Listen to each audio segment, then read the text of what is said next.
Welcome back to Lock Solid Picks. It's your boy One Away Smooth. That's your boy Jeezy. Look, man, we coming back at you week 10. Let's do it. Week 10. We missing that boy PAT, PA Guarantee, aka PAT Lock. Y'all know he got about 3 or 4 names. But 3 or 4 names, but all of them missing today. So yeah, so quick recap of week 9.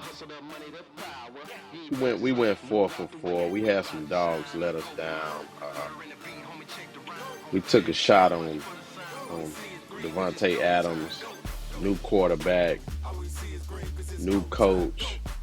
They got the win, but same old D Adams production. I think he just checked out, man. yeah, probably like how Randy Moss was back in the day, man. After so long, Yeah, everybody thought he was washed up when really he just checked out. checked out. See what happened when he went to the Patriots. So the rest is history. Right. Yeah, so Adams, they'll probably move him in the offseason. But he'll never touch another parlay of ours for sure this season. So it's a wrap. It's over. With that being said, we're moving on to week 10. We got some good picks for y'all, so let's get into it. Yes, sir. All right, so this week we chose to pull from I think we got 6 games that we found some what we think are some good matchups for the week. So starting off, we're gonna go with first game we got lined up is the 49ers and the Jaguars. Early Sunday game. You got Trevor Lawrence against Mr. Irrelevant, Brock Purdy. Go Niners. But anyway, in that game, I think George Kittle, tight end for the 49ers.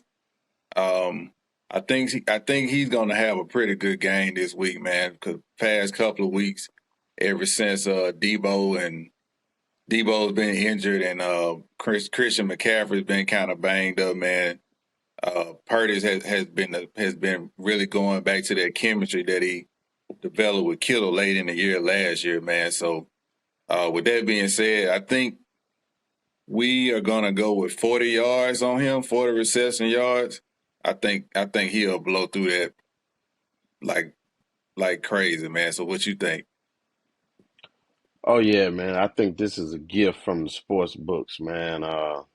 They got George Kittle 40 yards. 40 yards plus 100.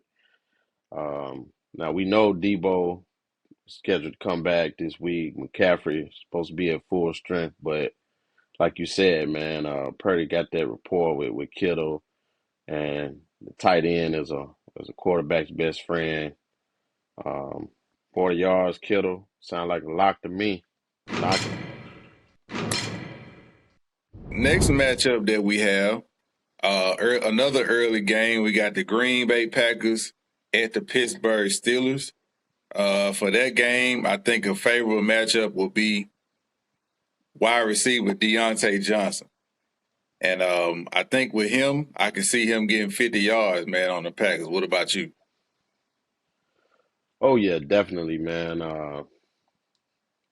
Packers, I think they're ranked like okay against the pass, but I ain't seen it with my eye. With the eyeball test, it ain't there. So yeah. And Deontay Johnson, he has established himself since he came back from injury as the number 1 receiver for Pittsburgh.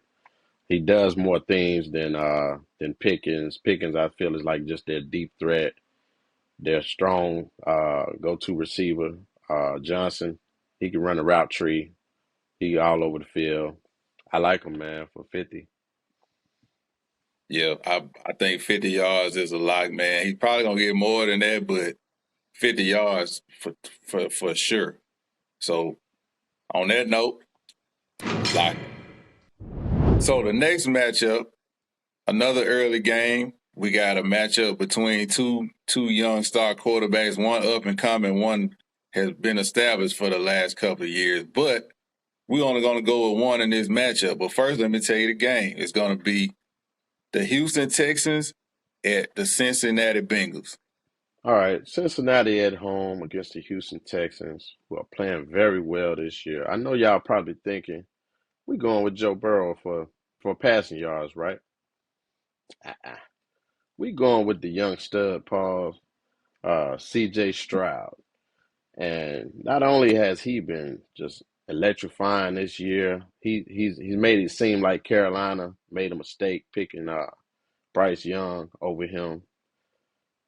I mean, I think that's clear. You know, whether it's the system, whether it's the offensive line, whatever it is, C.J. Stroud is looking like the better quarterback, and I think we're going with him for over 1.5 touchdown passes in this game. Lock. Okay, next matchup in the last early game, we have the Tennessee Titans versus the Tampa Bay Buccaneers. In that game, I don't know if you guys been noticing, this is a young quarterback that's been playing the past couple of weeks, looking like a little young John Elway out there or something. And that would be Will Definitely. Levis.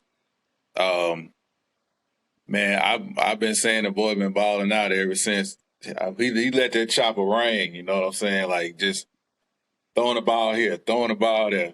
With that one, I think he's gonna have a pretty good time against that Buccaneers defense. If I'm not mistaken, they're like ranked number 31 against the pass.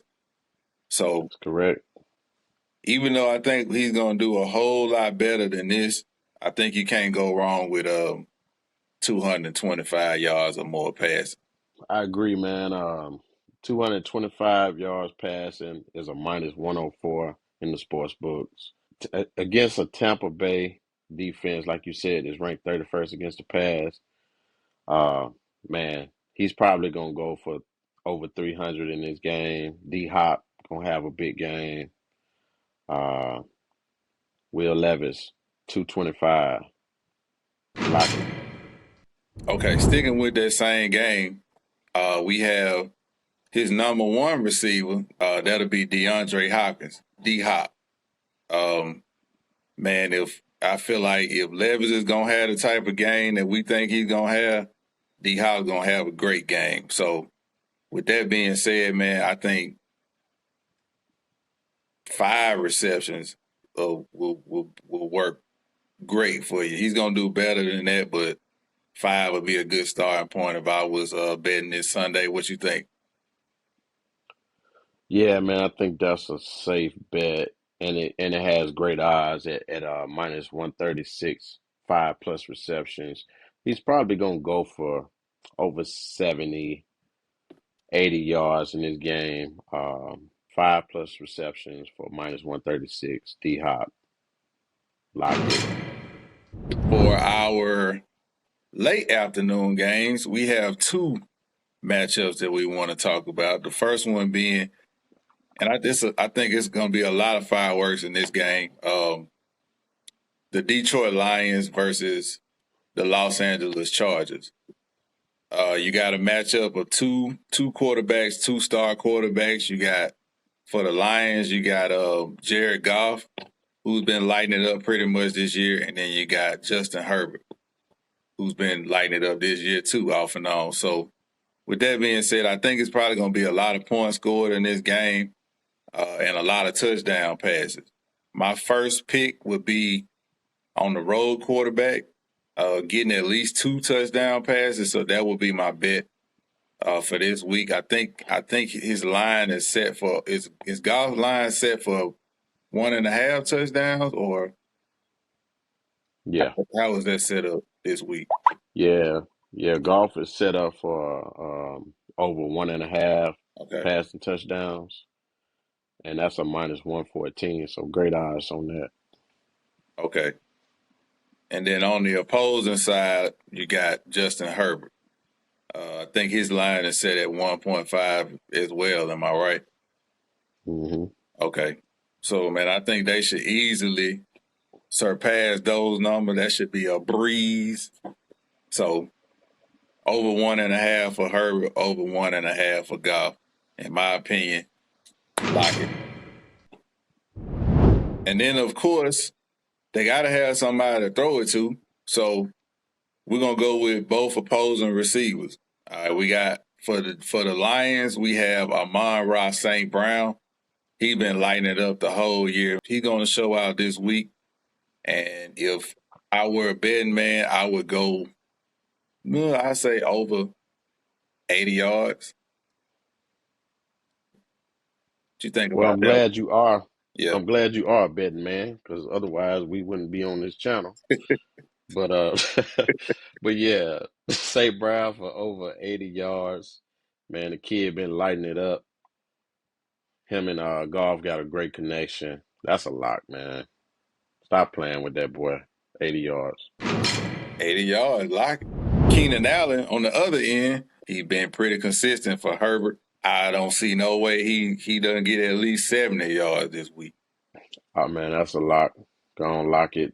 Keenan Allen, he went for over 10,000 yards in his career last week. Look for him to add at least 70 more yards to that career total. Minus 180. Lock. And then in the final matchup, we got the New York Football Giants versus the Dallas Cowboys. America's, never mind. But anyway, in that game, we're going to go with, who should we go with in this game?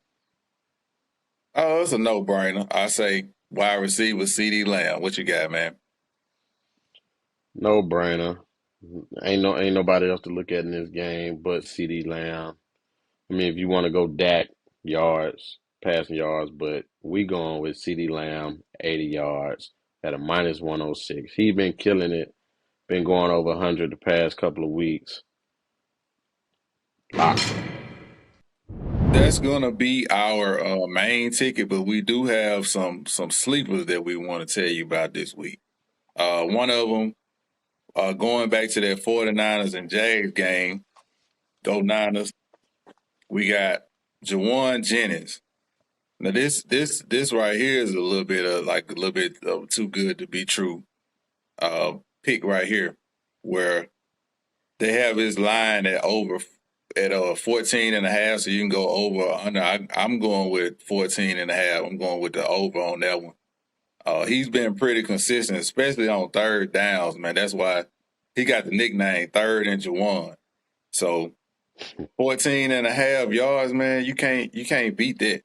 That's like 2 catches, maybe 1.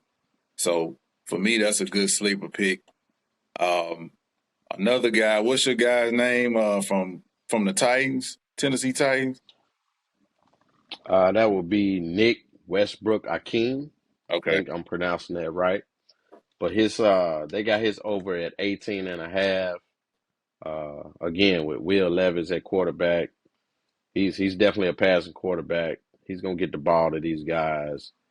Um, Nick has been going over 20 yards, even with 1 reception for the past 3 weeks. I think this is another steal at 18 and a half. All right, another one we got is running back for the New Orleans Saints, Alvin Kamara.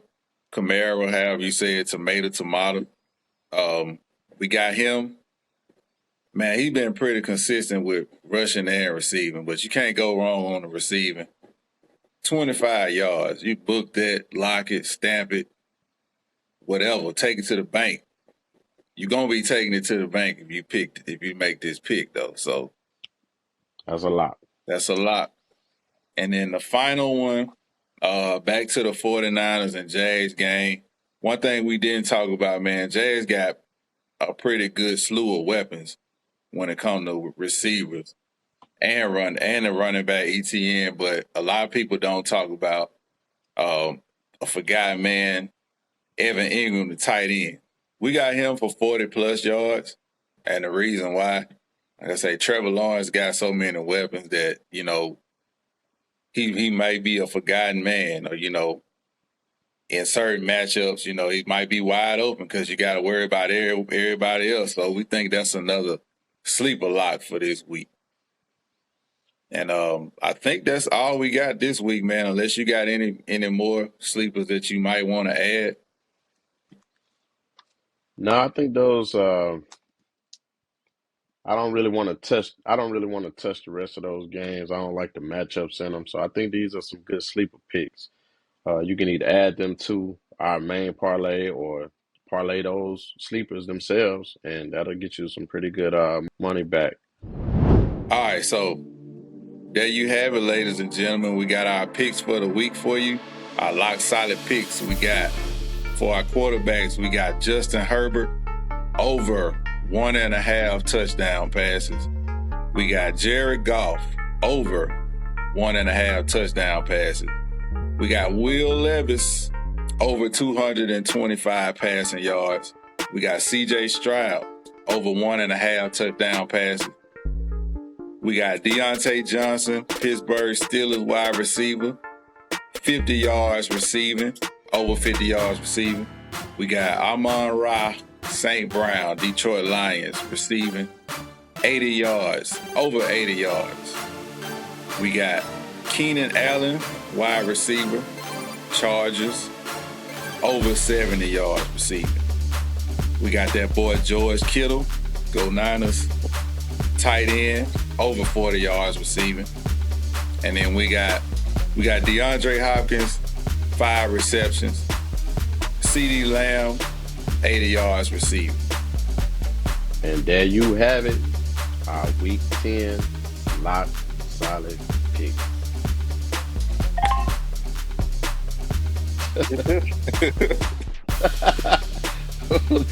That was my fault. I don't know.